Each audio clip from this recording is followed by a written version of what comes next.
हाजिर के सभी बच्चों का बहुत बहुत स्वागत है। और जैसा कि कल हम आपको दो टॉपिक के बारे में बता चुके थे, अवोगाद्रो संकल्पना के बारे में हमारी सारी बात हो गई थी। लास्ट टॉपिक मैंने आपको अवोगाद्रो परिकल्पना के बारे में पढ़ाया था, जो नेक्स्ट वीडियो मेरा था, प्रीवियस वीडियो जो था।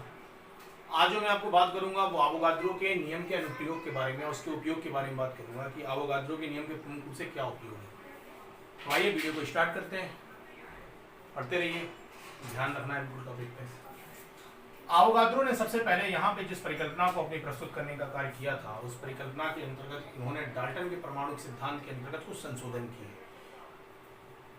सबसे पहला संशोधन इसमें जो किया गया, पहला किया गया, समस्त तत्व व यौगिक अणुओं से मिलकर बने होते हैं तथा अणु स्वयं परमाणु से मिलकर बने होते हैं। याद रखिएगा कि जितने भी तत्व होते हैं, जो भी यौगिक होते हैं, उनका निर्माण किससे होता है? अणु से मिलकर होता है। और अणु का निर्माण जिनके द्वारा किया जाता है वह प्रमुख रूप से परमाणु के द्वारा किया जाता है। इस सीक्वेंस को ऐसे भी समझ सकते हैं आप कि दो परमाणु आपस में क्रिया कर किसका निर्माण करते हैं? अणु का निर्माण करते हैं। अणु आपस में क्रिया कर प्रमुख रूप से पाए जाने वाले यौगिक के निर्माण की क्रिया में अंतर्गत क्या करते हैं? भाग लेते हैं। पहला करेक्शन किया।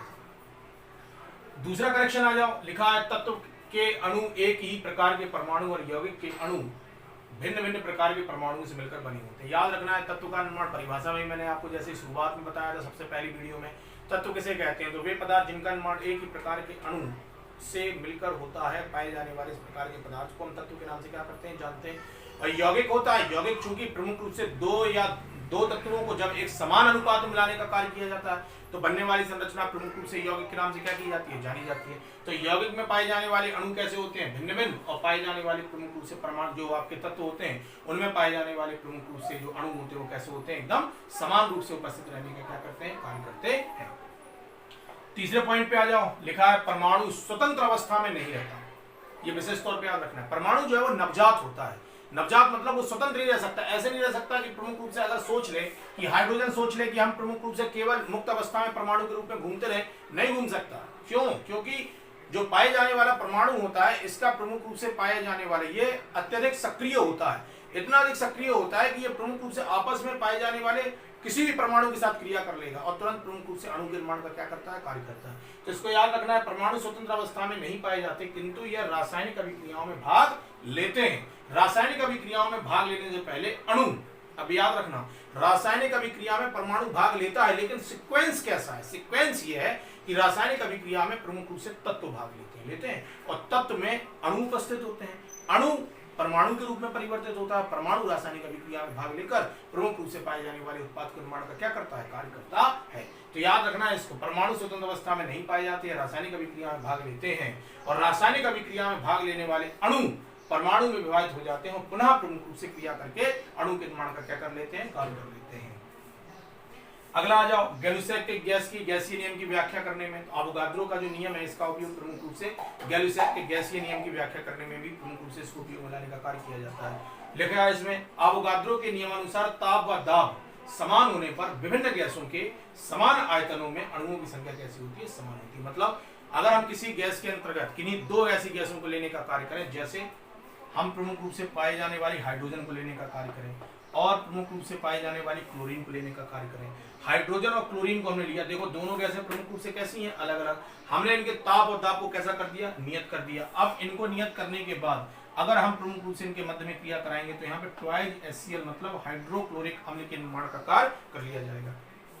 सपोज दैट, देखो ताप और दाब निश्चित है, तो गैसीय नियम के आधार पे, गैलुसैक के गैसीय नियम के आधार पे पाई जाने वाली दोनों गैसों का जो प्रमुख रूप से आयतन होगा उनमें उपस्थित अणुओं की संख्या कैसी होगी? समान। तो इसकी अगर पाए जाने वाला आयतन 1 मान लें, इसका भी आयतन कितना मान लें? 1। तो यहाँ पे प्रमुख रूप से पाए जाने वाला ट्वाइज HCl का जो प्रमुख रूप से आयतन होगा वह प्रमुख रूप से कितना होगा? 2। तो इसको विशेष तौर पर याद रखना कि निश्चित ताप और निश्चित दाब पर प्रमुख रूप से दो अलग अलग गैसों में उपस्थित, दो अलग अलग गैसों के आयतन में उपस्थित जो अणुओं का जो मान होता है वह प्रमुख रूप से कैसा होता है? समान होता है। ये प्रमुख रूप से गैलुसैक के गैसीय नियम के अंतर्गत संशोधन प्रमुख रूप से किया गया था, या इसकी प्रमुख रूप से व्याख्या अवोगाद्रो के नियम के द्वारा प्रमुख रूप से की गई थी।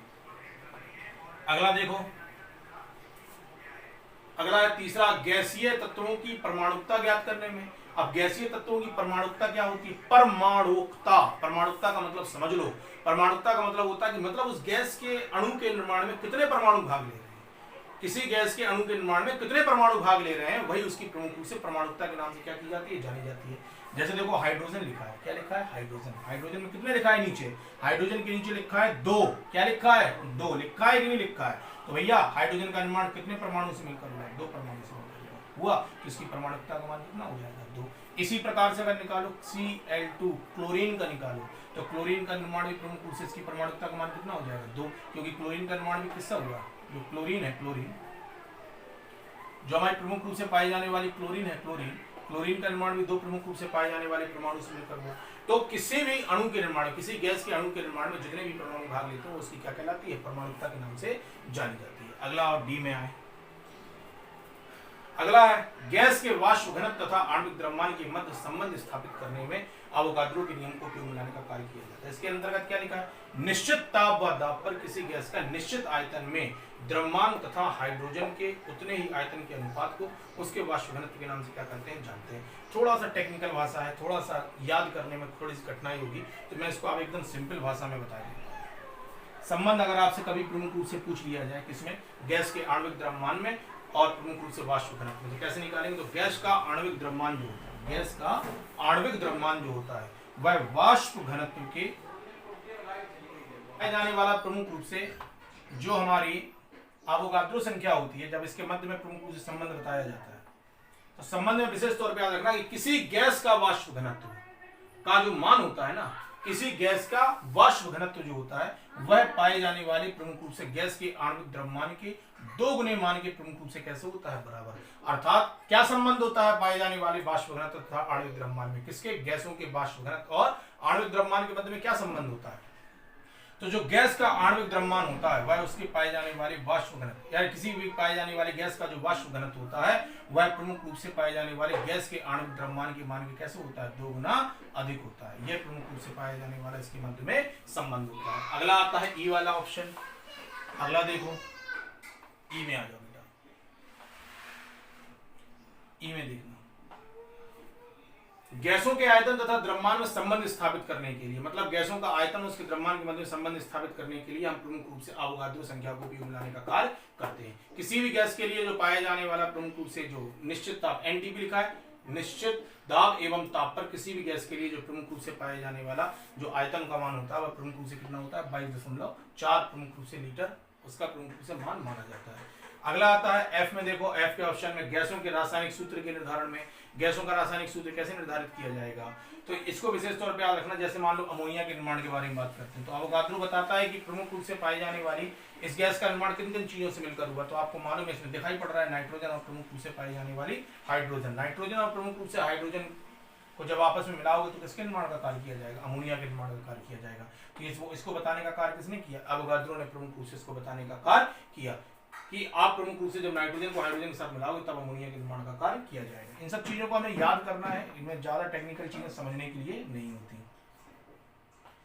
अगला देखो जी वाला, तत्वों के परमाणु द्रव्यमान की गणना करने में, तत्वों का परमाणु द्रव्यमान की गणना करने में प्रमुख रूप से अवोगाद्रो संख्या को उपयोग में लाने का कार्य किया जाता है। तो इसको याद रखना, तत्वों का परमाणु द्रव्यमान को ज्ञात करने में इसको प्रमुख रूप से हम उपयोग में लाने का कार्य करते हैं। तत्वों का परमाणु द्रव्यमान बराबर कितना होता है, आणविक द्रव्यमान बटे में पाई जाने वाली उसकी परमाणुकता का मान। तो किसी भी का पाए जाने वाले, अगर आप किसी भी तत्व का पाए जाने वाले या किसी भी तत्व के परमाणु द्रव्यमान को ज्ञात करना चाहते हैं तो उसके लिए सूत्र लगाएंगे, हम क्या लगाएंगे, आणविक द्रव्यमान बटे परमाणुकता। तो इस प्रकार से हम प्रमुख रूप से पाए जाने वाले तत्व के परमाणु द्रव्यमान को ज्ञात करने का क्या कर लेते हैं, कार्य कर लेते हैं। तो इस प्रकार से हमारा जो टॉपिक है वो अवोगाद्रो की संख्या या अवोगाद्रो का जो प्रमुख रूप से उपयोग है, अवोगाद्रो के नियम का जो उपयोग है वह इस प्रकार से प्रमुख रूप से क्या होता है, समाप्त होता है। आप वीडियो को देखें, लाइक करें, सब्सक्राइब करें, जो भी दिक्कत परेशानी आती है उसके ऊपर डिस्कशन करें। ये मोस्टली आपको याद करने हैं, उपयोग आपको याद करने हैं, तो इनको हम सारे उपयोगों को हमें याद करना ही पड़ेगा। तब तक के लिए बहुत बहुत धन्यवाद। अब मैं फिर आगे आपके साथ फिर मिलूंगा और पुनः आपके सामने उपस्थित होने का कार्य करूंगा और नए वीडियो के साथ पुनः उपस्थित होऊंगा। मेरे वीडियो को लाइक कर लें, चैनल को सब्सक्राइब कर लें ताकि नए वीडियो आपको मिल सके। तब तक के लिए बहुत बहुत धन्यवाद, बहुत बहुत आभार।